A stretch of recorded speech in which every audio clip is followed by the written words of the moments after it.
नमस्कार, स्वागत है आपका न्यूज इंडिया में। मैं हूं आपके साथ उमंग माथुर। आपको बता दें कि सरकार और किसानों के बीच जंग अब और तेज हो गई है। केंद्र के प्रस्ताव को किसानों ने एक बार फिर सिरे से खारिज कर दिया है और किसानों ने नया कानून वापस लिए जाने तक आंदोलन को और तेज करने का ऐलान किया। किसान अब दिल्ली को घेरने की तैयारी कर रहे हैं। जी हां, 12 दिसंबर को दिल्ली जयपुर और दिल्ली आगरा हाईवे पर चक्का जाम किया जाएगा। इसके अलावा किसान 14 दिसंबर को देश भर में धरना प्रदर्शन करेंगे। इस पर भी अगर सरकार ने उनकी नहीं सुनी तो बीजेपी के मंत्रियों और नेताओं के साथ साथ उनके जिला कार्यालयों का भी घेराव किया जाएगा। कृषि कानून को वापस लेने की मांग पर किसान लगातार अड़े हुए हैं और उनको लगता है कि जिस हित और हक के लिए वो 14 दिनों से खुले आसमान के नीचे सियासी घमासान के लिए तैयार है, उनका वो हक पूरा नहीं हो रहा। किसानों ने अपनी तरफ से अपना रुख साफ कर दिया है, लेकिन लगे हाथ बातचीत की एक गुंजाइश भी खोल रखी है। वो हाईवे भले ही बंद कर दें, लेकिन सरकार से बातचीत और संवाद का रास्ता बंद नहीं करना चाहते। किसान नेता जगवीर सिंह ने कहा कि अगर सरकार दोबारा प्रपोजल भेजती है तो उस पर विचार किया जा सकता है।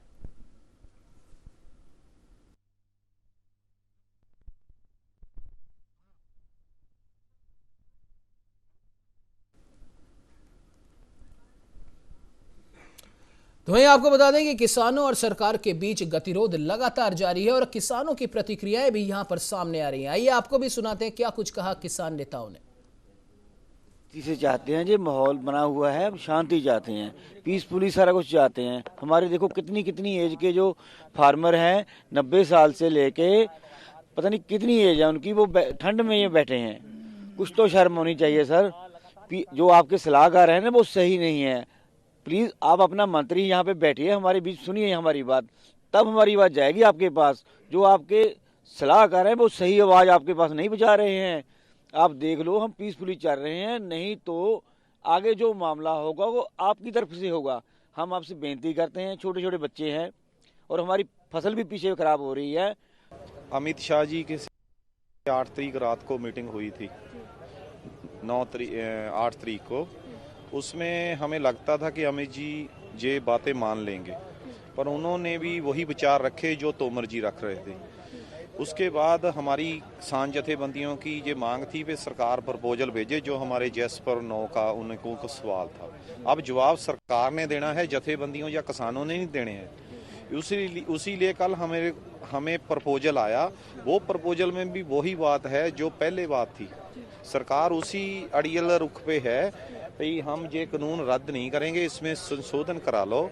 शोध की गुंजाइश नहीं है। संशोध की बात होती 2 महीने पहले। अब जथेबंदियों को और किसानों को पीछे मुड़ना मुश्किल है।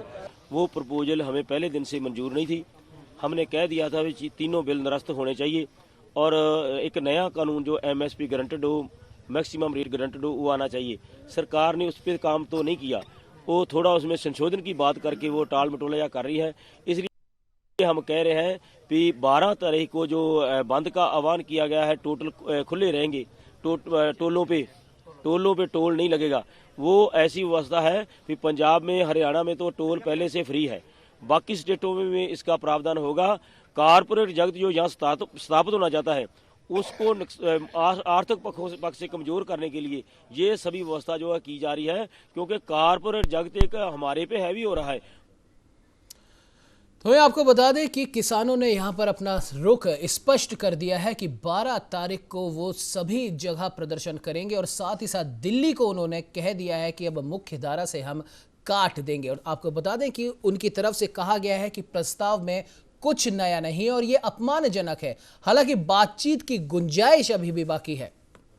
साथ ही साथ किसान नेता कहते हैं कि हमें संशोधन मंजूर नहीं है, इन 3 कानूनों को वापस ही लिया जाए।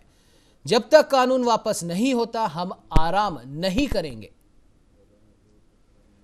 विपक्ष की घेराबंदी भी लगातार जारी है और कानून को खारिज करने की मांग अब विपक्षी नेताओं की तरफ से भी की जा रही है। आपको बता दें कि अब किसान आंदोलन अब और भी ज्यादा बड़ा होने वाला है।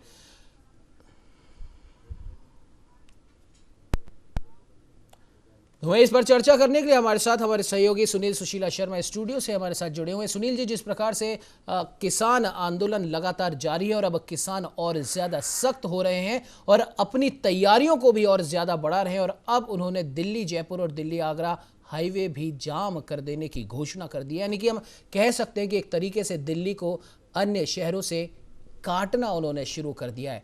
लेकिन सवाल ये बनता है सुनील जी कि गतिरोध अब क्यों है, जबकि जो शुरुआत में हम शुरू से इस पर हम महा कवरेज हम कर रहे हैं और शुरुआत से यही बात सामने आ रही थी कि कृषि बिलों को लेकर विरोध नहीं है, इसमें कुछ वो संशोधन चाहते थे और उस संशोधन के लिए ठीक है देर से ही सही लेकिन सरकार मान गई। लेकिन अब तो वो अड़ गए हैं कि कृषि बिल वापस ही हो जाए। क्या कहेंगे सर? देखिए उमंग, सबसे पहली बात तो जब भी इस तरह का कोई आंदोलन होता है उसमें टाइमिंग बहुत ज़्यादा महत्वपूर्ण होती है। टाइमिंग इसलिए महत्वपूर्ण होती है कि जिस समय पर गतिरोध या आंदोलन शुरू हुआ था, अगर उसी समय पर सरकार के लोग जाकर नीति नियंता जाकर उन्हें इस संशोधन की बात करते तो शायद उस समय तक ये बात ऐसी हो जाती और उसके बाद आंदोलन होता ही नहीं।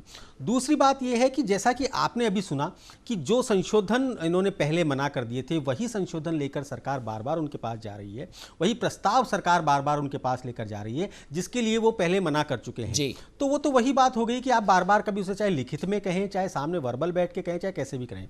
जो एक लाइन एमएसपी वाली लिखाना चाहते हैं कि एमएसपी से नीचे कुछ नहीं बिकेगा, ये शब्द, ये लाइन अभी भी नहीं जोड़ी गई है। अभी जो नया प्रस्ताव है उसमें यह कहा गया है कि आपकी एमएसपी पर कोई फर्क नहीं पड़ेगा, जबकि वो ये चाहते हैं कि हम ये चाहें कि हमारा प्रस्ताव ये है कि आप इसमें ये लिखें कि एमएसपी से नीचे कभी कुछ नहीं बिकेगा। ठीक है, सरकार की अपनी मजबूरियां हो सकती हैं जिसके कारण वो नहीं लिख रहे, परंतु बात यह है कि इस प्रस्ताव के बाद तनाव ज़्यादा बढ़ा है और उसके बाद से अब जितने भी किसान हैं वो और ज़्यादा एकजुट होने लगे हैं, लामबंद होने लगे हैं और अब उन्होंने पक्का फैसला कर लिया है कि अब इस आंदोलन को बड़ा करेंगे और इन कृषि कानूनों को समाप्त करके ही हम दम लेंगे। बिल्कुल सुनील जी, अब ये तो अब साफ है कि किसान अब बिल्कुल अड़ चुके हैं और अपना रवैया भी वो सरकार को सामने बता चुके हैं कि अब इन कानूनों को वापस लेने के अलावा अब हम और कुछ सुनना नहीं चाहते। हालांकि लिखित आश्वासन सरकार की तरफ से देने की बात कही जा रही थी, भले वो एमएसपी के ऊपर हो या फिर उन्होंने जिस तरीके से पहले न्यायालय के रास्ते बंद किए गए थे वो भी खोल दिए गए हैं। लेकिन सुनील जी, एक चीज़ यहाँ पर अब साफ तौर पर देखी जा रही है, 14-15 दिन इस आंदोलन को हो चुके हैं।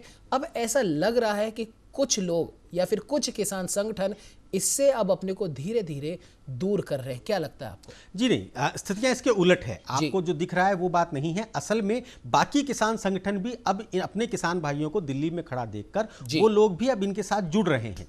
ठीक है, सरकार पीछे हटी थोड़ा सा और उन्होंने संशोधन के लिए वो तैयार हुए। यही अगर थोड़ा सा पहले हो जाता तो शायद इतनी बात नहीं होती। और निश्चित तौर पर अगर वो संशोधन के लिए तैयार हुई है तो इसका मतलब कुछ ना कुछ कमी तो थी, इसी कारण से उन्होंने संशोधन स्वीकार किया। किसान जो है बार बार वो यही बात कह रहे हैं कि हमने आपसे ये मांगा था कि हमें हमारी फसल की पूरी कीमत दे दीजिए, हमें हमारी फसल की एमएसपी से कोई छेड़छाड़ मत कीजिए और हमारे एमएसपी के बारे में लिख दीजिए कि एमएसपी से कम जो भी बेचेगा वो एक अपराध होगा। वो चीज़ अभी तक नहीं आई है और उसके उलट अब किसान बल्कि पूरी तरीके से ये कह रहे हैं क्योंकि आपने 13 दिन 14 दिन से हम यहाँ खड़े हैं, आपने 14वें दिन भी आकर हमें वही प्रस्ताव दिया जो प्रस्ताव आप पहले दिन बात कर रहे थे, महीने भर पहले बात कर रहे थे या 2 महीने पहले बात कर रहे थे, वही प्रस्ताव अगर आप आज लेकर आ रहे हैं तो हमें वो प्रस्ताव मंजूर नहीं है। दूसरी बात जो एक और चीज़ इसमें निकल कर आई वो ये है कि किसानों के मन में जो एक भ्रम है वो ये भ्रम है कि बड़े पूंजीपति, बड़े उद्योगपति, जिनका कि मैंने यहाँ नाम नहीं लेना चाहूँगा, जिन उद्योगपतियों की बात वो कर रहे हैं, उन उद्योगपतियों से हमारी ज़मीन को खतरा है, हमारे उत्पाद को खतरा है, हमारी खेती को खतरा है और हम उनसे मुक्ति चाहते हैं। और इसी को करते हुए उन्होंने जो एक जियो सिम का बहिष्कार की बात की है वो भी यहाँ पर बहुत एक बड़ा संदेश वहाँ जा रहा है कि उन्हें असल में सरकार की बजाय इन पूंजीपतियों से डर है। सरकार से डर नहीं है, सरकार तो उनकी अपनी चुनी हुई है, सरकार से तो पिछले 70 सालों से अपना हक मांगने की कोशिश कर रहे हैं। मिलेगा, थोड़ा मिला, बाद में आगे पूरा मिलेगा। सरकार से उन्हें कहीं पर कोई समस्या नहीं है, उन्हें समस्या इन पूंजीपतियों से है, इनसे डर लग रहा है, उन्हें इन बड़े औद्योगिक घरानों से डर लग रहा है क्योंकि किसान भोला भाला है और पूंजीपतियों के पास बहुत सारे ऐसे दिमाग होते हैं, उन दिमाग से इनको डर लग रहा है। बिल्कुल, कहीं ना कहीं पूंजीपतियों से या फिर हम यूँ कह सकते हैं कि कई औद्योगिक घरानों से इन किसानों को डर लग रहा है। उनके यूँ कह लें कि जो उन लोगों का जो थिंक टैंक है या फिर विपक्ष जो आरोप लगा रहा है कि ये कानून किसानों के लिए ना होकर ये उन पूंजीपतियों के लिए, कुछ 2-4 पूंजीपतियों के लिए, किसानों का डर वाजिब है, उसमें डरने की ज़रूरत भी है। क्योंकि एक किसान, हम बड़े किसानों की अगर यहाँ पर बात नहीं करें, जो छोटा किसान होता है जिसकी हम लगातार हम उसी किसान की आवाज़ उठा रहे हैं, जो छोटी भूमि पर खेती करता है और उसको ये लगता है कि इस भूमि से जो भी अनाज पैदा होगा उससे मैं मेरे परिवार का पेट पाल सकूंगा, लेकिन अब उसको अपनी उसी भूमि के जाने का डर सता रहा है। कितना वाजिब है सुनील जी ये डर? देखिए, डर की बात अगर ये कहें तो किसान क्योंकि अपने हाथ पहले जला चुके हैं। किसान के पास आज की तारीख में असल में देखा जाए, जिन छोटे किसानों की बात हम कर रहे हैं, उन छोटे किसानों के पास सिवाय ज़मीन के कुछ भी नहीं होता। उनकी जो किस्मत है वो बादल लिखता है, और जो उनकी ज़मीन है उससे जो अन्न उपजता है, उससे जो उत्पाद पैदा होते हैं, उससे वो अपने साल भर का खर्चा निकालता है।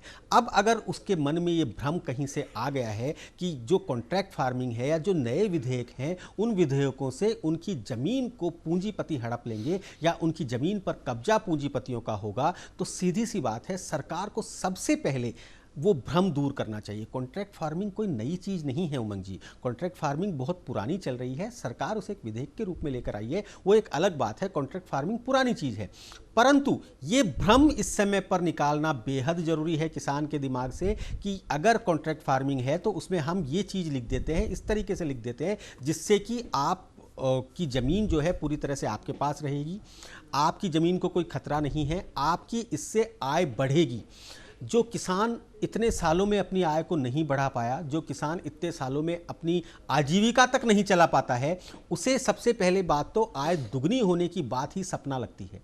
और उसे इतनी कंपनियों ने, इतने लोगों ने उसको अब तक ठगा है कि उसे अब हर चीज़ एक ठग विद्या ही नज़र आती है। उन्हें हर चीज़ में एक धोखा नज़र आता है, हर चीज़ में उन्हें सामने वाले का स्वार्थ नज़र आता है। तो उस चीज़ का भ्रम इन्हें निकालना पड़ेगा, किसी भी तरीके से दिमाग से किसानों के निकालना पड़ेगा। अगर सरकार कहती है कि विपक्ष ने भड़काया है, चाहे मर्जी जिसने भड़काया हो, लेकिन अगर आपको कानून लागू करने हैं, अगर आप समझते हैं, अगर आप लोगों ने फैसला किया है कि ये एक अच्छे कानून है, तो किसान को आपको जाकर घर घर समझाना पड़ेगा। क्यों नहीं समझा सकते? जब आप वोट मांगने के लिए घर घर जाते हैं, जब आप वोट मांगने घर घर जा सकते हैं, तो किसान तो फिर भी बहुत कम है, पूरे वोटर तो बहुत ज़्यादा होते हैं। आप अपनी टीम को लगाइए, आपकी बहुत बड़ी पार्टी है, बीजेपी एक बहुत बड़ी पार्टी है, कार्यकर्ताओं का बड़ा समूह है। अगर आपको लगता है कि ये बिल वाकई में अच्छा है, तो आप घर घर जाइए, घर घर जाकर लोगों को समझाइए, आप क्लासेस लीजिए, रात्रि चौपाल लगाइए। क्यों नहीं कर सकते ऐसा? अगर आप ऐसा करेंगे और वाकई आपका कानून में दम है, तो किसान इतना भोला भी नहीं है, वो समझ जाएगा। जाहिर सी बात है सुनील जी, और यह बात हमने कई बार बीजेपी से जो भी लोग हमारे इस पैनल में जुड़ते हैं उनको हम ये सलाह ज़रूर देते हैं कि देश की ही नहीं बल्कि दुनिया की सबसे बड़ी पार्टी होने का आप दावा करते हैं, और इतने ही लोग आपके पास है जो कि चुनावों में भी, सुनील जी देखने वाली बात यह है कि अगर चुनाव होते हैं, भले वो किसी भी चीज़ के चुनाव हो, विधानसभा हो, लोकसभा हो, पंचायत हो या फिर नगर निकाय हो, हर घर घर जाकर संपर्क किया जाता है। और सबसे बड़ी बात यह है कि जब उस समय आप घर घर जाकर संपर्क कर सकते हैं, तो आज समस्या क्या है? और ये शायद समस्या सुनील जी इतनी लंबी चलती ही नहीं अगर ये बात पहले ही हो जाती, घर घर जाकर लोगों को समझाया जाता। जिन कृषि विशेषज्ञों को लेकर ये कानून बना गया है, उनमें से कुछ एक आध लोगों को ले जाकर किसानों तक पहुंचते, पहले ही पहुंच जाते, ताकि ये भ्रम की स्थिति पैदा ही नहीं होती। क्या कहेंगे सुनील? जी हाँ, बिल्कुल। सबसे बड़ी जो समस्या है किसानों को, सबसे बड़ी बात यही है, आपने भी देखा होगा, सोशल मीडिया पर आपने देखा होगा, किसानों को बोलते हुए सुना होगा कि जो लोग ये कानून बना रहे हैं वो असल में कृषि के बारे में, खेत के बारे में कुछ जानते ही नहीं हैं।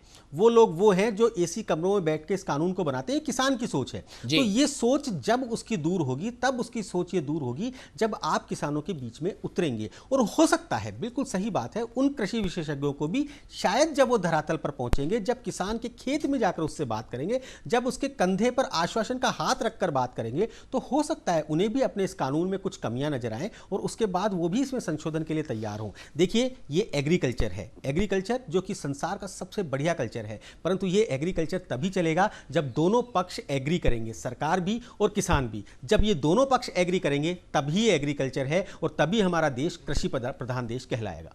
बिल्कुल सुनील जी, आपने सही बात कही। और जब तक दोनों पक्ष एक साथ नहीं बैठेंगे, एक दूसरे की बात को नहीं समझेंगे और जिद पर, भले ही वो सरकार हो या फिर किसान हो, अगर जिद पर वो अड़े रहेंगे तो ये गतिरोध ऐसा लगता नहीं है कि बहुत जल्दी टूटने वाला है। खैर, संजीव कौशिक जी हमारे साथ जुड़ चुके हैं, राजनीतिक विश्लेषक हैं। संजीव जी, बहुत बहुत स्वागत है न्यूज इंडिया में। शुक्रिया।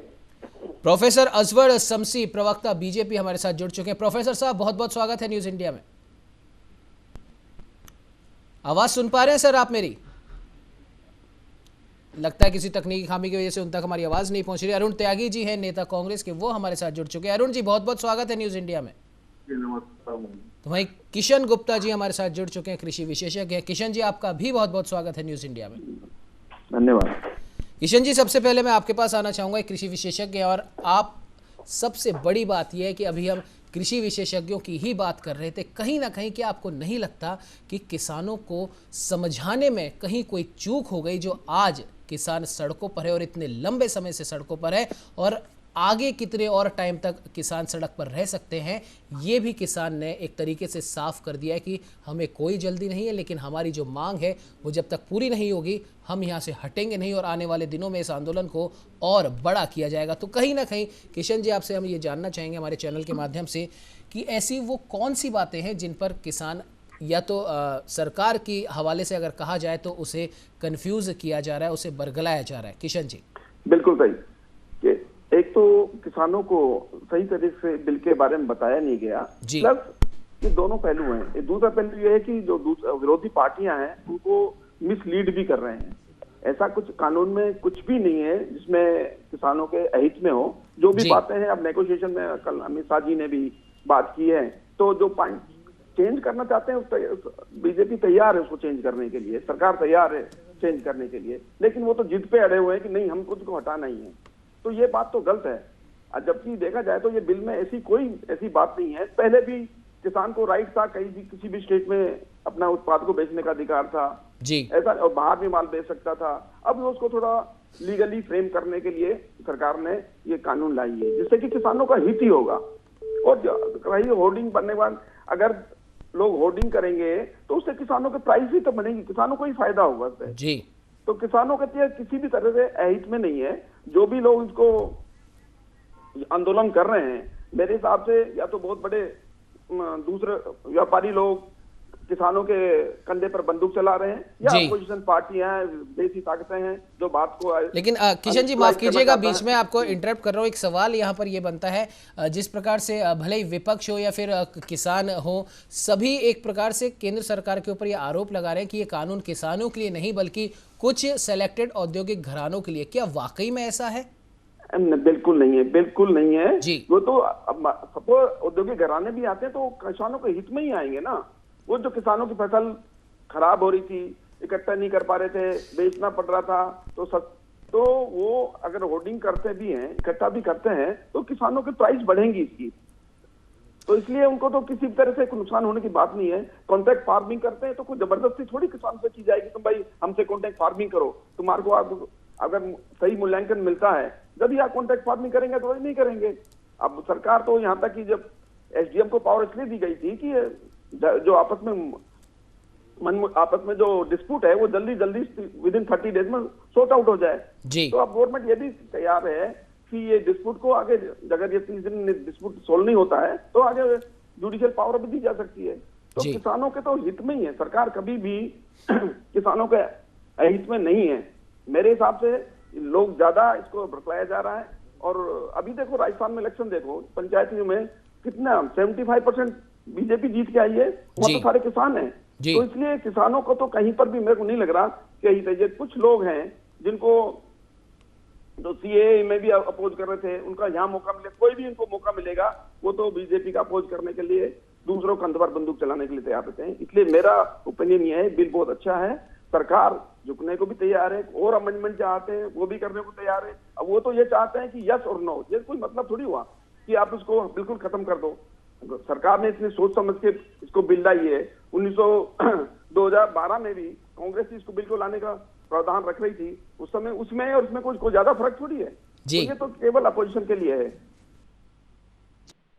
बिल्कुल किशन जी, बिल्कुल सही कहा। और कहीं ना कहीं अब ये देखने वाली बात होगी कि आखिरकार इस गतिरोध को कैसे तोड़ा जाए। सरकार की तरफ से कोशिशें जारी है, देर से ही सही, लेकिन सरकार कोशिश कर रही है। संजीव जी भी लगातार हमारे साथ में बने हुए हैं। संजीव जी, अभी अभी किशन जी ने जो बात कही कि ऐसा कुछ भी इस कानून में नहीं है, और अगर वाकई में इतनी दिक्कत इस कानून में होती और वाकई में अगर किसान सरकार से परेशान होते, सभी किसान, जैसा कि दावा किया जा रहा है पूरे देश के किसान नाराज हैं, तो जाहिर सी बात है किशन जी की भी इस बात को और सरकार की तरफ से भी, बीजेपी की तरफ से भी इस बात को बल यहीं पर मिल जाता है कि अभी अभी राजस्थान में ग्रामीण परिवेश के जो ग्रामीणों की जो सरकार होती है, पंचायत चुनाव, वहां पर बीजेपी करीब 75% मतों से जीत कर आई है।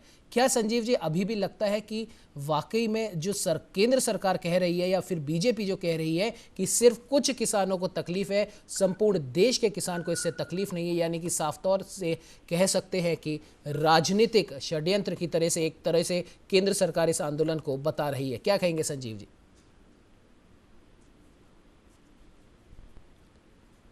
संजीव जी, मेरी आवाज सुन पा रहे हैं आप? जी बिल्कुल सुन रहे हैं। मेरी आवाज आ रही है आपको? जी बिल्कुल, बोलिए सर। मैं ये कह रहा हूँ कि शुरुआती दौर में ही जिस तरह से इस विधेयक को सरकार लाई, वहीं से आप जब गौर करेंगे तो सब किसानों के दिमाग में ये बात आने लगी कि कुछ न कुछ तो है जो सरकार हमसे छुपा रही है और दिमाग में चल रहा है। दरअसल कोरोना काल में जिस तरह से अध्यादेश के तौर पे इसे लाया गया और ध्वनि मत से पारित करके एक कानून का शक्ल दे दिया गया जी। सबसे बड़ी बात कि उसके लिए देश के किसानों समेत सारे लोगों को धन्यवाद ज्ञापन भी दे दिया गया। सच ये है कि जिन लोगों को इन लोगों ने धन्यवाद ज्ञापन दिया वही लोग आज सड़कों पे। उन लोगों ने कहा कि हमारी कुछ आशंकाएं हैं इस कानून को लेकर के, सरकार हमारी बात सुने। उन्होंने पहले अल्टीमेटम दिया, सरकार ने बात नहीं सुनी।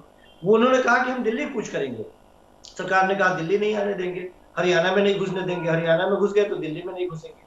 आप देखेंगे कि किस तरह से विरोधाभासी बातें इसमें सामने आई है किसानों को कंफ्यूज करने के लिए। दरअसल देखा होगा कि एक शाम अचानक अमित शाह जी प्रकट होते हैं और कहते हैं कि 3 तारीख को वक्त दिया गया है, सारे लोग या तो उससे पहले यदि आप बुरारी के उस मैदान में पहुंच जाते हैं तो पहले आपसे बातचीत होगी, नहीं तो 3 तारीख को तो बातचीत होगी ही होगी। सबसे बड़ी बात कि ठीक उसके कल होकर प्रधानमंत्री जी जब अपने मन की बात कहते हैं तो वो कहते हैं कि नहीं, ये तीनों बिल जो लाए गए हैं किसानों के लिए कानून बने हैं, वो किसानों की दिशा और दशा दोनों बदलने के लिए बहुत ही कारगर है और ये किसी भी कीमत पर इससे पीछे रद्द-बदल करने की बात नहीं है और हटने की बात नहीं है, ये बहुत ही मजबूत होगा। जाहिर सी बात है कि किसान जिन चीजों को लेकर के आपसे डिमांड कर रहे थे या बातचीत करना चाह रहे थे, उसी पर देश के प्रधानमंत्री ने ये स्टेटमेंट दे दिया। उसके बाद अब किसानों के मन में रह क्या जाएगा? उसके बाद भी चूंकि सरकार की तरफ से बातचीत जारी करनी थी और बातचीत से ही रास्ता निकलना है, किसानों को बुलाया गया, 1 दौर, 2, 3, 4, 5 दौर की वार्ता हुई। सब में किसानों ने यही कहा कि हमारी बात वहां नहीं सुनी जाती है, हमें एक रिकॉर्डिंग के जैसे समझा दिया जाता है, सुना दिया जाता है कि आप समझ नहीं रहे हैं इस कानून को।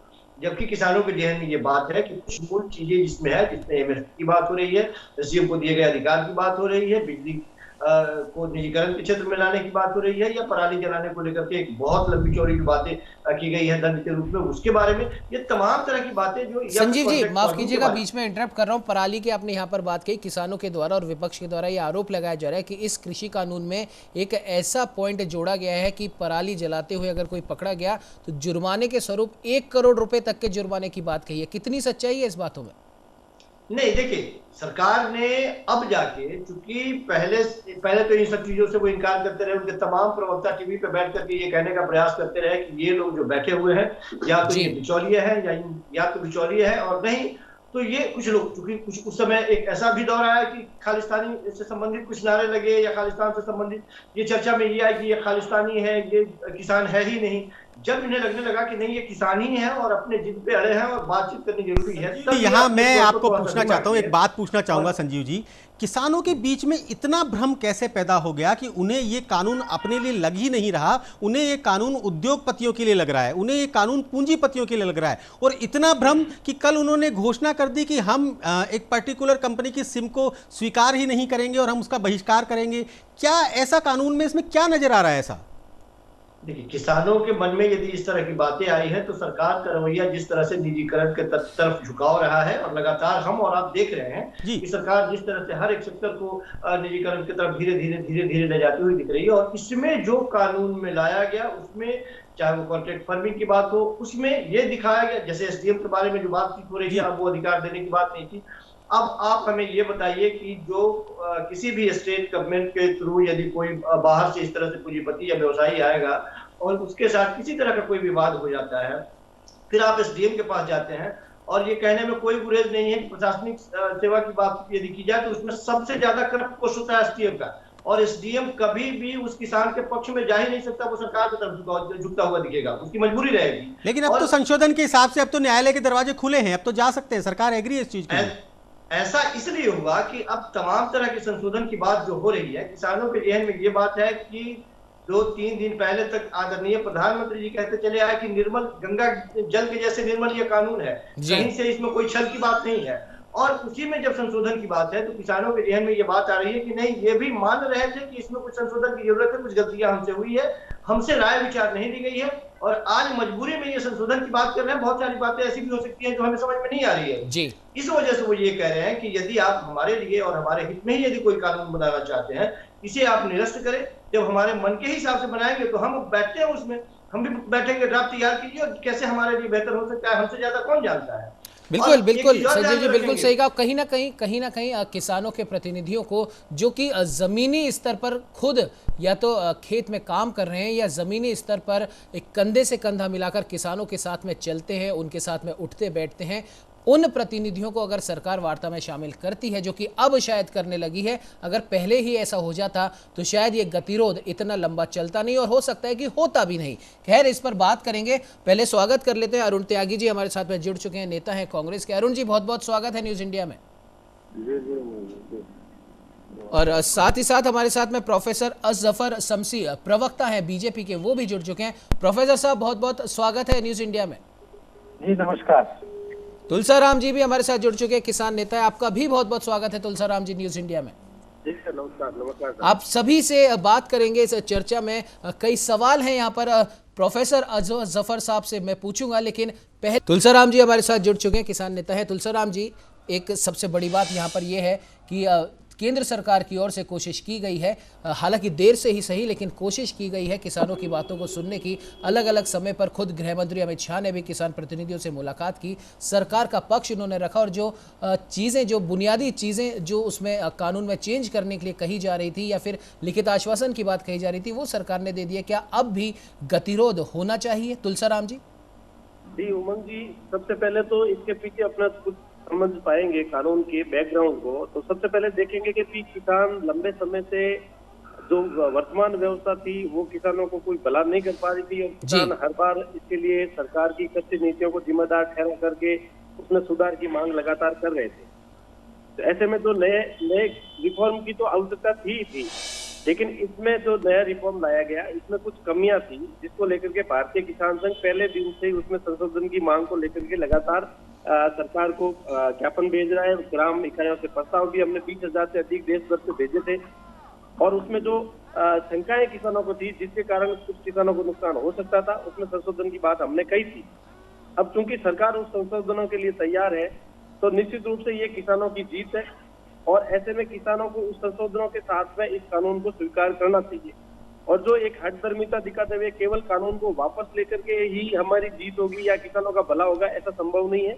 और नए कानून अगर प्रैक्टिकल में आगे भविष्य में कहीं और ज्यादा इसकी दिक्कत आती है और कई किसानों को कहीं नुकसान होता है, तो तब भी इसमें बदलाव की मांग की जा सकती है, लेकिन बिना इनके धरातल पर प्रभाव को देखे बिना और नए सुधारों को स्वीकार करने की बजाय पुरानी व्यवस्था में लौटना कहीं भी उचित नहीं है। जी तुलसाराम जी, किसान संघ की बात करें, तुलसाराम जी अगर भारतीय किसान संघ की बात करें तो जिस समय पहले ये सुधार से पहले या भारत बंद से पहले की बात करते हैं, उस समय तक आपकी भी मांग थी कि इसमें एक लिखा जाए प्रस्ताव में कि किसी भी कोई भी जो उत्पाद है वो एमएसपी से कम पर नहीं बेचा जाए, यदि बेचे तो उसमें सजा का प्रावधान हो।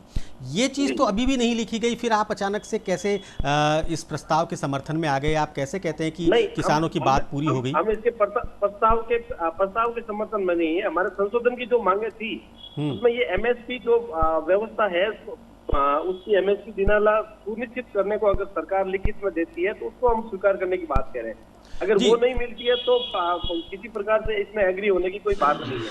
लेकिन उमंग जी, सबसे पहली बात है कि इसमें अगर अपने को किसानों का जो वहाँ पर नेतृत्व जो चल रहा है, उन किसानों की जो मांग है, अगर उसको अपन गंभीरता से देखेंगे तो पंजाब के अंदर 100% धान और गेहूं की खरीद पहले से होती है, तो वहाँ के किसानों को पहले से ही एमएसपी की गारंटी एक तरह से मिली हुई है, तो वो इस बात को ज्यादा फोकस नहीं करके केवल कानून को वापस लेने की मांग पर अड़े हुए हैं। तो उसके पक्ष में हम नहीं है। अगर वो मुख्य रूप मांग अगर एमएसपी गारंटी की बात हो तो इस आंदोलन को चलाना चाहिए और सरकार को वो लिख करके देना चाहिए कि भी एमएसपी किसानों को मिले, ये इसकी गारंटी मिलेगी। लेकिन हम कह रहे हैं कि एमएसपी सुनिश्चित होना चाहिए, किसानों को मिले। उसके लिए अलग अलग तरह से उपाय जो सरकार ने किए हैं वो किसी प्रकार से उसमें कटौती नहीं की जानी चाहिए और सरकार की मंशा पर किसी प्रकार आपके अनुसार सरकार ने लिख के दिया कि एमएसपी को सुनिश्चित किया जाएगा, और आप जो मांग रहे थे वो मांग रहे थे कि एमएसपी से नीचे कुछ भी बेचा जाए तो उस पर सजा का प्रावधान हो। दोनों चीजों में फर्क है तुलसीराम जी? नहीं, बिल्कुल एमएसपी के लिए हम भी अभी भी समर्थन में है इस आंदोलन के, लेकिन वहाँ जो नेतृत्वकर्ता किसान है उनका इस पर फोकस होने के बजाय वो केवल किसानों को ये नए कानूनों को वापस लेने की मांग पर अड़े हुए, उसकी हम समर्थन नहीं करते। अगर ये मांग शामिल रखते हैं तो हम इस आंदोलन के समर्थन। चलिए, मतलब कुल मिला के बात यह है कि जो शंका सरकार को थी और बार बार इस ओर ध्यान आकर्षित करवाया जा रहा था केंद्र सरकार के द्वारा कि किसान, सभी किसान पूरे हमने शुरुआत में भी बताया था कि कई किसान संगठन हैं या कई खुद किसान हैं जो इस बिल के पक्ष में हैं, अगर उनकी कुछ बुनियादी मांगों को इस बिल में जोड़ दिया जाए या फिर जिस प्रकार से आप कह रहे हैं कि लिखित आश्वासन दे दिया जाए। क्योंकि मध्य प्रदेश के भी कई किसानों से हमारी बात हुई है, कॉन्ट्रैक्ट फार्मिंग जिसके ऊपर इतना बड़ा बवाल मचा हुआ है। एक किसान है छोटे से शहर का, छोटे से गांव का, जिसने कॉन्ट्रैक्ट फार्मिंग के जरिए ही बहुत अच्छा मुनाफा कमाया है। वो खुद आकर कह रहे हैं कि हमें तो कोई दिक्कत नहीं, यानी कि साफ तौर पर बात है कि कुछ ना कुछ तो यहाँ पर कह सकते हैं कि बटाव देखा जा रहा है। खैर, प्रोफेसर अजफर साहब हमारे जी बोलिए सर। मैं ये निवेदन करना चाहता हूँ कि इसमें एक जो केंद्र सरकार के द्वारा अन्नदाता आय संरक्षण अभियान योजना जो 2018 में बनी थी जी, उस योजना के तहत प्रत्येक राज्य को अपनी फसल उत्पादन जो 23 अधिसूचित फसलें हैं उसके 25% खरीदने के लिए सरकार वित्तीय सहायता केंद्र सरकार उपलब्ध कराएगी। और इसके लिए वो सरकार जब भी राज्य सरकारों ने प्रस्ताव भेजा, किसी भी ऐसा कोई उदाहरण देश भर में नहीं समझ में आता कि किसी राज्य सरकार के प्रस्ताव को अस्वीकार किया हो। इसके बावजूद भी मुश्किल से 1% भी ये इन जो धान और गेहूं की फसल को छोड़ दें तो अन्य फसलों की 1% भी खरीद नहीं होती। तो अगर हम बात करें कि भी गारंटी कानून की, तो गारंटी कानून आने के बाद क्या गारंटी है कि ये फसलों की खरीद होगी? जैसे कि राजस्थान के अंदर बाजरे की खरीद सरकार नहीं कर रही है, प्रावधान होने के बावजूद भी। अगर 25% भी ये फसल खरीद की जाती है तो निश्चित रूप से किसानों को इसका उचित दाम मिल सकता है। मेरा ये मानना है कि अगर वर्तमान जो व्यवस्था है उसको भी ढंग से लागू किया जाता है तो निश्चित रूप से किसानों को समर्थन मूल्य जो है वो मिलना सुनिश्चित हो सकता है।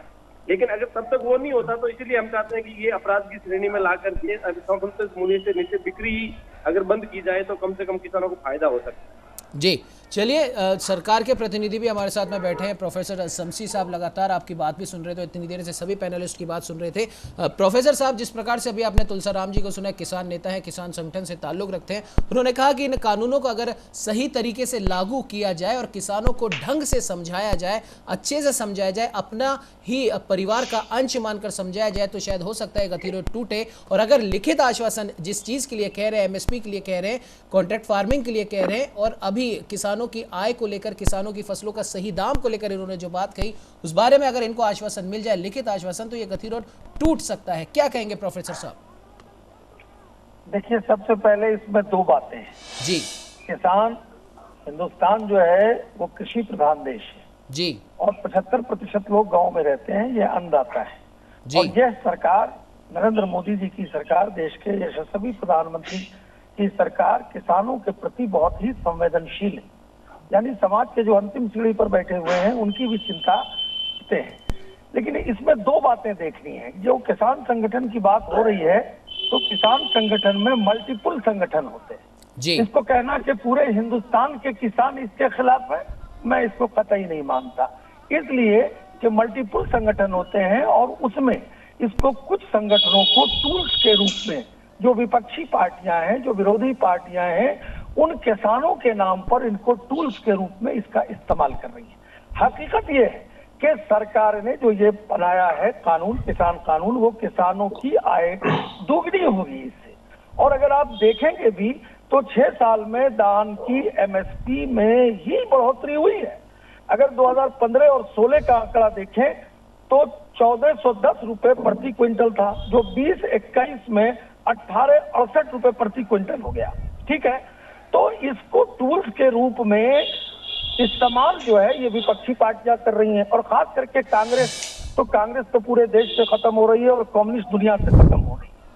इसलिए इन लोगों ने डाइवर्ट करने के लिए, खास करके कोरोना काल में और लॉकडाउन के पीरियड में जो मंदी आई और उसके बाद जो ट्रैक पर चढ़ने लगा, उसको डिस्टर्ब करने के लिए ये विपक्षी पार्टियां कर रही हैं और बोल रही हैं पूरे देश का किसान खिलाफ है, जबकि ऐसी बात नहीं है। इस कृषि कानून के बाद देश में धान की रिकॉर्ड खरीद हुई है।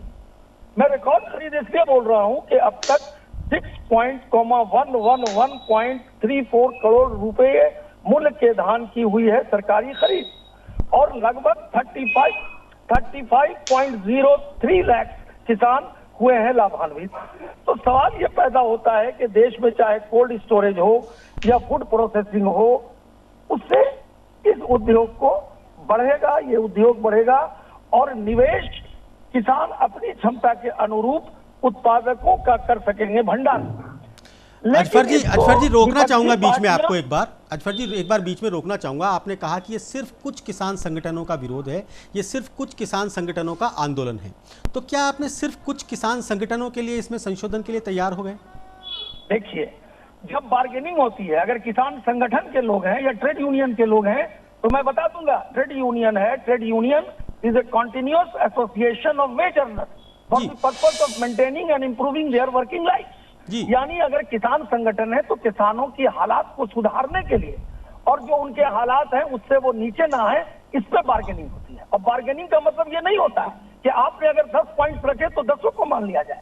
नहीं, मैं तो आपसे कह रहा हूं 10 छोड़िए, अगर हम 2 प्रस्ताव पर भी संशोधन कर, 2 बात पे भी संशोधन करने को तैयार हो रहे हैं, तो इसका मतलब ये है कि सिर्फ कुछ किसान संगठनों के लिए आप उसमें संशोधन करने के लिए तैयार हो रहे हैं, मतलब कि उसमें कुछ गलती तो थी। देखिए, गलती नहीं थी, मैं फिर बोल रहा हूं कि जब बार्गेनिंग होती है सोल बार्गेनिंग एजेंट के रूप में, अगर पूरा किसान नहीं है लेकिन कुछ पार्ट में भी अगर उनको आप डाइवर्ट कर रहे हैं और ऐसा लगता है, क्योंकि ये सरकार संवेदनशील है, अन्नदाता के प्रति संवेदनशील है, समाज के अंतिम सीढ़ी पर बैठे हुए लोगों के प्रति संवेदनशील है, और देख रहे हैं कि कुछ लोगों की वजह से व्यवसायी हो, कर्मचारी हो, किसान हो, वो परेशान हो रहे हैं, वो बॉर्डर एरिया पर अगर कुछ इस प्रकार की चीजों को उत्पन्न कर रहे हैं, तो बात क्यों नहीं, बात का सिलसिला तो होना ही चाहिए। अगर आप इसको ऑर्गेनाइज सेक्टर में लेंगे तो ऑर्गेनाइज सेक्टर में भी मल्टीपल यूनियंस होते हैं, तो मल्टीपल यूनियन में कुछ रिकॉग्नाइज यूनियन होते हैं, कुछ अनरिकॉग्नाइज यूनियन होते हैं। लेकिन जब प्रबंधन बात करता है तो बहुत सारी चीजें ऐसी होती हैं जो अनरिकॉग्नाइज्ड यूनियन के साथ भी अगर लगता है तो वो बात गतिरोध को खत्म करने के लिए किया जाता है। जी नहीं, बिल्कुल ठीक है, बिल्कुल आपकी बात सही है। चाहे किसान कहीं के भी हो, चाहे किसान थोड़े हो ज्यादा हो, उनकी बात को सुना जाना चाहिए, ये बात आपकी बिल्कुल सही है। परंतु पूरे देश का किसान की बात भी हमने को सुननी चाहिए, जो ये कह रहा है कि हमें सिर्फ ये लिख कर दे दीजिए कि MSP से नीचे कुछ भी नहीं बेचा जाएगा, जो बेचा जाएगा उस सजा का प्रावधान होगा। ये तो पूरे देश के किसान कह रहे हैं, इसमें भूल जाइए इन कुछ संगठनों को। देखिए, आप फिर इसको बोल रहे हैं पूरे देश का किसान, पूरे देश का किसान। इन्होंने पूरे देश में बंदी की थी क्या? नहीं, मैं इन किसानों की बात ही नहीं कर रहा। नहीं, प्रोफेसर साहब, अभी जो इन्होंने बंदी की तो क्या पूरे देश के किसान सड़क पर आए? नहीं आए। मैं बात ही नहीं कर रहा, इन किसानों की। मैं तो कह रहा हूं जो पूरे देश का किसान, क्योंकि भारतीय किसान संघ के प्रवक्ता किसान नेता हमारे साथ जुड़े हुए हैं, और भारतीय किसान संघ किस प्रकार से RSS का और बीजेपी के समर्थन में है, मैं ये नहीं कहता। उस विचारधारा पे ये लोग काम करते हैं, अनुशासित ढंग से काम करते हैं, बहुत अनुशासित ढंग से आंदोलन करते हैं। ये भी कह रहे हैं कि हमें सिर्फ ये समर्थन है, इस आंदोलन से हम भले ही समर्थन ना रखें, परंतु हाँ, हम इस चीज से समर्थन सहमत है कि MSP को सुनिश्चित किया जाए, उससे कम रेट पर अगर कोई बेचे तो उसको अपराध घोषित किया जाए। मैं सिर्फ इस चीज की बात कर रहा हूं, अभी भूल जाइए इन आंदोलनरत किसानों को। नहीं, मैं समझ गया आपकी बात, मैं वही बात बोल रहा हूं, आप गौर से समझिए।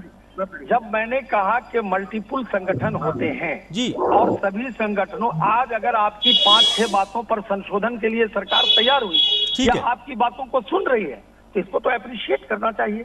आप इसको, कुछ लोग बोलते हैं अरे साहब ये जो हिटलर का कानून है, कैसे हिटलर का कानून है? ये नहीं है, ये for the people, of the people and by the people है। चलिए इस पर भी जवाब ले लेते हैं। अजवर साहब माफ कीजिएगा, आपको बीच में इंटरप्ट कर रहा हूं। अरुण त्यागी जी बहुत देर से हमारे साथ में जुड़े हुए हैं, नेता है कांग्रेस के। इसका बिल्कुल आपके पास मैं वापस आऊंगा अजवर साहब, और भी लोग जुड़े हों उनको भी पर्याप्त समय देना है, आपके पास वापस आऊंगा। अरुण त्यागी जी लगातार हमारे साथ बने हुए। अरुण जी, जिस प्रकार से अभी आपने प्रोफेसर साहब की बात सुनी और किसान नेता तुलसाराम जी भी लगातार हमारे साथ बने हुए, संजीव कौशिक जी हमारे साथ राजनीतिक विश्लेषक के तौर पर बने हुए, किशन गुप्ता जी कृषि विशेषज्ञ के तौर पर हमारे साथ बने हुए, मेरे सहयोगी सुनील सुशीला शर्मा भी हमारे साथ में लगातार बने हुए हैं। अरुण जी, जिस प्रकार से अभी आप प्रोफेसर साहब की बात सुन रहे थे, कुछ देर पहले तुलसाराम जी ने भी कहा कि संपूर्ण देश का किसान इस बिल के विरोध में नहीं है, लेकिन हाँ एक बात सुनिश्चित की जाए, एमएसपी से नीचे किसी भी प्रकार से कोई खरीद नहीं की जाएगी, और अगर ऐसा होगा तो उसमें सजा का प्रावधान होना चाहिए। इस बात पर तो पूरे देश का किसान साथ में, संपूर्ण देश का किसान नहीं है। क्या कहना चाहेंगे अरुण जी? देखिए, मैं सबसे पहले ये बता देता हूँ, ये जो उन्होंने बात करी है ये गलत बात कर रहे हैं कतई। इस पूरे देश का किसान आप भी देख सकते हैं, आप दिल्ली की कोई से भी चूल्हे पे देख लीजिए, या आप जहाँ भी है वहां पे भी देख सकते हैं। किसान जो है सारा आंदोलन के लिए इसलिए है कि उसने जो कहा है वो सही कहा है कि आप एमएसपी है। हेलो जी सर, जो उन्होंने कहा है वो ये कहा है कि जो एमएसपी का है भाई आप उससे तो करो सर। और फिर ये जो बिजली वाले ये तो झूठ बोलते हैं कि इसमें का सही नहीं है, इसमें के कहा सही का है। आप देख लीजिए, क्या किसान को 15 दिन हो गए वहां तक, क्या ये इनको ये नहीं मालूम? चलिए अरुण जी, आप बार बार ये कह रहे हैं, अरुण जी आप ये कह रहे हैं कि पूरे देश का किसान बंद था, पूरा देश का किसान इसमें साथ है, परंतु ये जो मांग है किसानों की, वो मांग आज की तो नहीं है। ये मांग तो बहुत पुरानी मांग है, उस समय की मांग है जिस समय आप लोग सत्ता में हुआ करते थे, उस समय भी आपने इस मांग को ठुकरा दिया। बात सिर्फ हम एमएसपी को सुनिश्चित करने की कर रहे हैं, उसके बारे में बताइए। जरा सर आपको मैं बताऊंगा कि जब हम सत्ता में थे, जब भी क्या मांग थी ये बताइए। जब भी वही क्या अब ये मांग जो आप किसान कर रहे हैं ये सही मांग कर रहे हैं, इस बात की वो नहीं है। अरुण जी ठीक है, रुक कर लेते हैं संजीव कौशिक जी का। संजीव कौशिक जी, बहुत देर से आप सभी की बात सुन रहे, क्या कुछ कहना चाहेंगे?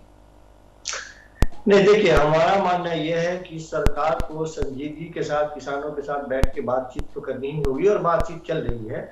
लेकिन ये कहने का प्रयास बार बार सारे बातों को पलीता तब लग जाता है जब भारतीय जनता पार्टी के या सरकार के प्रवक्ता यदि बैठ के ये कहते हैं कि नहीं ये किसान नहीं है और हम बातचीत कर रहे हैं, तो ये छोटे भी संगठन के लोग हैं तब भी हम इनसे बातचीत कर रहे हैं। ये जब ही आप बात कहते हैं किसानों के मन में और असंतोष की भावना बढ़ जाती है, और वो ये सोचने लगते हैं कि आप हमें वजन नहीं दे रहे हैं, और वो इससे आगे कुछ और आंदोलन के लिए प्लानिंग करने लगते हैं। ये तरीका नहीं है कि आप उन्हें संतुष्ट करें। तरीका यह है कि यदि वो अपने मांग की बात आपसे कर रहे हैं और आप भी वही कह रहे हैं, आप भी कुछ अलग नहीं कह रहे हैं, कोई कंफ्यूजन है, तो किसान जो कह रहे हैं उस कंफ्यूजन को दूर करने की बात है।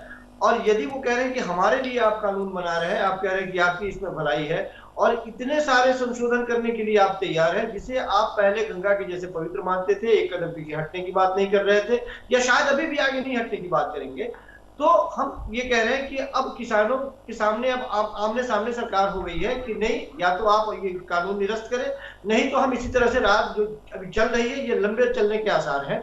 हमें लगता है कि किसान को भी अपने थोड़ा सा इस बात पर विचार करना चाहिए कि जो बात वो कह रहे हैं, यदि कानून में उन चीजों को भरोसे के लायक यदि संशोधन हो रहा है तो उन्हें भी ठंडे दिमाग से सोचना चाहिए। लेकिन जब मैंने पहले ही कहा कि ये सबसे पहली बार सरकार जो है वो ट्रस्ट डेफिसिएंट जिसको बोलते हैं, अविश्वास की बात जो बोलते हैं, वो फेस कर रही है। इससे पहले सरकार को इस तरह से अविश्वास की बात झेलने की नौबत नहीं आई है, और ऐसा हुआ भी इसलिए है क्योंकि सरकार ने कई कदम ऐसे ढुलमुल रवैया अख्तियार किया जिसकी वजह से किसानों को लगा है कि नहीं ये जो कह रहे हैं वो करेंगे नहीं।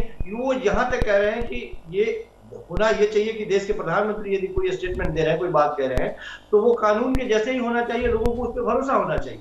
जी बिल्कुल सही कह रहे हैं कौशिक जी, बिल्कुल आप सही कह रहे हैं कि शायद इतना आहत किसान इन कानूनों से नहीं हुआ जितना आहत वो जिस प्रकार से सोशल मीडिया पर उस पर तरह तरह कमेंट्स किए जा रहे हैं, या जो प्रवक्ताओं के द्वारा उनको बार बार नकली किसान या छोटे किसान या छोटा ग्रुप कहा जा रहा है, उससे हो रहा है। श्री कृष्ण गुप्ता जी से पूछना चाहूंगा, गुप्ता जी क्या आपको नहीं लगता वाकई में जो भी किसान हैं जो सरकार को चुनते हैं, वो जब दिल्ली के दरबार पर आते हैं, दिल्ली के दरवाजे पर आते हैं, तो सबसे पहले उन्हें सुना जाना चाहिए, सबसे पहले उनसे बात की जानी चाहिए। 14 दिन बाद आप अचानक से आकर प्रस्ताव लेकर आते हैं, तो 14 दिन का समय जो होता है वो आक्रोश भरने के लिए या आक्रोश पैदा करने के लिए बहुत ज्यादा होता है, और उस समय हम ये मान लेते हैं कि लोगों के द्वारा भड़काए गए हैं। क्या कहते हैं इस टाइमिंग के बारे में, आप क्या कहना चाहेंगे? ठीक है, सरकार को थोड़ा पहले उनसे बातचीत करनी चाहिए थी, लेकिन देर है दुरुस्त है। अब सरकार बिल्कुल तैयार है। मैं आपको 2-4 एग्जाम्पल देता हूँ। सरकार एमएसपी के लिए बड़ी चिंतित है, इसलिए गवर्नमेंट अपनी पॉलिसीज बना रही है। आपको मालूम होगा कि कमोडिटीज की जो प्राइसेस है इंटरनेशनल मार्केट के हिसाब से सही होती है। सरकार चीनी के एक्सपोर्ट में सब्सिडी दे रही है। ऑयल जो बाहर से आता था उस पर उन्होंने ड्यूटी लगाई है। आपको मालूम होगा कि अब सरसों की 5700-5800 रुपए होगा, जबकि एमएसपी उनकी 4200 रुपए है। सरकार ने जो 15 देशों का संगठन बना उसमें साइन नहीं किया, वो किसानों के हित के लिए नहीं किया। जैसे कि अगर ऐसा हो जाता तो बाहर के किसान देसी किसान सारा माल इंडिया में एक्सपोर्ट कर देते, तो इंडिया की प्राइस और खराब होती। तो सरकार का बिल्कुल किसानों पर बहुत ज्यादा ध्यान है। जो लोगों को मालूम नहीं है कि ऐसे ऐसे पॉलिसियां ला रही हैं जिससे कि ये एमएसपी की जो झंझट है वो खत्म ही हो जाए। गवर्नमेंट को और भी चाहिए कि जिसको एमएसपी से नीचे की प्राइस पे है उन पे एक्सपोर्ट पे सब्सिडी दे, और जो इंपोर्ट हो रहे हैं, जो बाहर से इंपोर्ट हो रहे हैं, उन पे ड्यूटी लगाई जाए। तो प्राइस मैकेनिज्म ऐसा हो जाए कि अपना एमएसपी के हिसाब से ही उन पे माल मार्केट में मिले, तो सरकार को भी ज्यादा खरीदना पड़े। अब मैं बता दूं, सरसों सरकार को खरीदनी नहीं पड़ेगी। अब कमिंग जो सीजन आ रहा है अप्रैल में, तो सरकार को सरसों खरीदनी नहीं पड़ेगी। एमएसपी से बाजार से ज्यादा बिक्री है, क्योंकि गवर्नमेंट ने इस तरह की पॉलिसी बनाई ऑयल की। ऐसे ही दालों में भी काफी गवर्नमेंट को परचेज नहीं करना पड़ रहा, उनकी प्राइसिंग अपने आप ऑटोमेटिकली बराबर हो रही है। अब ये जो पंजाब कह रहा है कि हम गेहूं और धान खरीद रहे हैं, वो सेंट्रल गवर्नमेंट खरीद रही है, सरकार नहीं खरीद रही। सरकार को वो तो सेंट्रल गवर्नमेंट ही खरीद रही है। गुप्ता जी बात बिल्कुल सही है। जो स्मार्ट किसान हैं, जो अच्छे किसान हैं, पढ़े लिखे किसान हैं, जो कि ऑर्गेनिक खेती करते हैं या जो किसी और प्रकार से खेती करते हैं, जो विज्ञान के साथ मिलकर खेती करते हैं, वो तो अभी भी एमएसपी से ज्यादा पर ही बेच रहे हैं। उनके माल की डिमांड तो ऑलरेडी है, हम उनकी बात ही नहीं कर रहे हैं। ऐसे किसान भी आपको बहुत सारे मिल जाएंगे हमारे देश में। लेकिन बात उन किसानों की है जिन तक जागरूकता पहुंची नहीं, जो बेचारे छोटे किसान हैं, जो इतने छोटे किसान हैं कि वो अपनी पूरे साल की आजीविका उस खेती से निकालते हैं और बरसात के ऊपर जो डिपेंड रहते हैं। मैं बात उन किसानों की कर रहा हूं। मैं बताऊं, सरकार ने उनके लिए बहुत सोचा है। मैं आप बताऊं, जो एसपीओ बनाए जा रहे हैं, फार्मर प्रोड्यूसर ऑर्गेनाइजेशन, वो छोटे छोटे किसान मिलकर 300, 400, 500, 1000 किसान मिलकर अपने ऑर्गेनिक फार्मिंग करें या कलेक्टिव फार्मिंग करें। गवर्नमेंट को सब्सिडी दे रही है। सरकार किसानों के इतने हित में काम करती है। अगर लिस्ट देखी जाए, लेकिन एफपीओ तो बहुत पुरानी चीज है। एफपीओ तो चल रहे हैं और एफपीओ वाकई में उनके रिजल्ट भी अच्छे आ रहे हैं। हम उस चीज से भी एग्री करते हैं कि एफपीओ एक अच्छा प्लान है और ये बहुत बढ़िया चीज है, जिसके कारण किसान धीरे धीरे ही सही उससे जुड़ रहे हैं। जुड़ने के बाद उनमें संपन्नता आ रही है। किसान तो यही पूछना चाह रहे हैं, ठीक है हम एफपीओ के लिए तैयार थे, हम सब चीज के लिए तैयार हैं, पर इस कानून की अभी जरूरत कहां थी? नहीं, कानून की जरूरत ये रहती है कि लॉन्ग टर्म में एफपीओ तो इस कानून से पहले से है। एफपीओ तो बिल्कुल ठीक है, कानून से पहले। मतलब मैं सरकार की जो मंसूबा है, उनका जो सोच है, उसके बारे में बता रहा हूँ। सरकार का हित हमेशा किसानों के हित में रहा है, और ये भी बिल उन्होंने हित के लिए लाए, हित के लिए नहीं लाए जो लोग। लेकिन किशन जी माफ कीजिएगा, बीच में आपको इंटरप्ट कर रहा हूँ। ठीक है, आप कह रहे हैं और सरकार भी कह रही है, बीजेपी से अजफर साहब भी बैठे हुए हैं और तमाम बीजेपी के लोग भी कह रहे हैं कि हम किसानों के हित में, हमसे ज़्यादा हित किसानों का कोई नहीं कर सकता। जितने भी हम रिफॉर्म्स ला रहे हैं किसानों के लिए, वो उनके हित में है। एक किसान को हम अर्श से फर्श तक ले जाना चाहते हैं, इसलिए इन कानूनों की बहुत ज़्यादा ज़रूरत है। ठीक है, मान लिया आपकी बात। लेकिन जैसा कि अभी सुनील जी ने भी कहा कि जो लोग पहले से इन चीज़ों को जानते हैं या जो लोग इन चीज़ों को समझते हैं, उनकी तो हम बात ही नहीं कर रहे। जो लोग नहीं समझते, क्यों नहीं सरकार उनको समझाने जाती? घर घर जाए, उनके गांव धाड़ियों में जाए, उनके खेतों में, उनके साथ में बैठे, वहीं पे खाट पे जहां पर किसान आराम करता है कुछ क्षण के लिए, उस खाट पर बैठे उनके साथ में इस प्रकार से बात करे कि वो आपका घर का ही कोई सदस्य है। और ये अपनापन जब सरकार उन किसानों से भी दिखाएगी तो शायद इस प्रकार के गतिरोध आगे भविष्य में देखने को भी नहीं मिलेंगे। बिल्कुल सत्य है। अभी तक बीजेपी को चाहिए कि हर कोई कार्यकर्ता अपने घर घर जाकर किसानों को समझाए, उनको बताए इस कानून से ये फायदे हैं, जो उसमें कमियां हैं तो अमेंडमेंट तो होते रहते हैं। मान लीजिए कोई कानून बन गया, ये पत्थर की लकीर नहीं है। अगर कोई आवश्यकता पड़ती है समय से होता है अमेंडमेंट होता है। अपने कॉन्स्टिट्यूशन में हजारों अमेंडमेंट हुए, सैकड़ों अमेंडमेंट हुए। ऐसे ही अगर इस कानून में कुछ खामियां हैं तो डेफिनेटली उनमें आगे चलकर उनमें अमेंडमेंट होंगे। इस किसानों को हित का ध्यान में रखा जाएगा। ये कोई ऐसा नहीं है कानून की ये बन गया तो इसमें कोई अमेंडमेंट ही नहीं होगा। जी हाँ किशन जी, बिल्कुल सही बात है। इतिहास में शायद पहली बार ऐसा कोई घटना हो रही है जिसमें जिसके लिए कोई कानून हित में है वही उसे समझ नहीं पा रहा, या आप ये कहें कि हम उसे समझा नहीं पा रहे। तो बिल्कुल ठीक है, संशोधन के लिए भी आप तैयार है, सब कुछ तैयार है, परंतु फिर भी अगर किसान उस पर एग्री नहीं हो रहा तो काय का एग्रीकल्चर बिल? नहीं, वो तैयार तो कुछ लोग तैयार नहीं हो रहे हैं। मैं ये बता दूं आपको, ये तो आपको देखना पड़ेगा कि कोई भी पार्टी हो, एक दूसरे के प्रस्ताव का पोजीशन करना ही करना है, चाहे सही हो या गलत हो। ये उनकी वही मंशा है कि हमने बीजेपी का विरोध करना है, मोदी जी का विरोध करना है। अदरवाइज बिल में सरकार में जो 2-4 कमियां थी उनको चेंज करने को तैयार है, तो उनको इस हड़ताल को समाप्त कर देना चाहिए। और भी आगे कोई कमियां आपको नजर आएंगी या त्रुटियां नजर आएंगी आगे चलकर जब एक्शन में आएंगे ये बिल, तो उसमें भी सरकार सुनेगी और देखेगी, तो उसमें डेफिनेटली अमेंडमेंट करेगी। बिल्कुल बिल्कुल किशन जी, जिस प्रकार से अभी आपने भी कहा और लगातार बीजेपी की ओर से भी ये चीज़ कही जा रही है कि ठीक है, अभी जो भी कमियां आपको लगती हैं या जो सुधार आप इन कृषि बिलों में चाहते हैं उस पर हम लिखित आश्वासन देने को तैयार है। कल गृह मंत्री अमित शाह के साथ भी जो बैठक हुई थी, हालांकि वो बेनतीजा रही, लेकिन उसके बाद में ये प्रस्ताव आया कि जिन चीज़ों को लेकर दिक्कत थी उन पर लिखित आश्वासन देने को हम तैयार है। लेकिन उसके बाद भी अब किसान हैं वो तो अड़े हुए हैं कि हम जब तक ये कृषि कानून वापस नहीं होंगे तब तक धरने से नहीं हटेंगे। तो ज़रूरत है इस समय उन किसानों के बीच में जाने की, ना कि उन किसानों को अपने पास बुलाने की। अब ये 10% लोग 90% लोगों को अहित चाहते हैं, तो सरकार ऐसा थोड़ी कर सकती है कि भाई हम 10% का बेनिफिट के लिए उनके पर्सनल बेनिफिट के लिए 90% को नुकसान कर दें। ठीक है किशन जी, हालांकि समय इजाजत नहीं देता है, इसलिए इस चर्चा को हमें यही विराम देना होगा। संजीव जी, प्रोफेसर अजफर साहब, अरुण त्यागी जी, किशन गुप्ता जी, तुलसाराम जी, आप सभी का हमारे साथ जुड़ने के लिए बहुत बहुत धन्यवाद। तो आपको बता दें कि जिस प्रकार से किसान और सरकार के बीच में जो गतिरोध चल रहा है, किसान अब इसको और आगे ले जाने की बात कर चुके हैं। अब देखने वाली बात ये होगी कि क्या केंद्र सरकार किसानों के साथ फिर से जो बातचीत करेगी उसमें इस गतिरोध को तोड़ने के लिए तमाम वो चीज़ें पेश करेंगी, या फिर वो सुधार या फिर वो लिखित आश्वासन देंगी या नहीं, जिस पर किसान बात कर रहे हैं। फिलहाल इस चर्चा में इतना ही। देश दुनिया की तमाम खबरों को जानने के लिए आप बने रहिए हमारे साथ और देखते रहिए न्यूज़ इंडिया।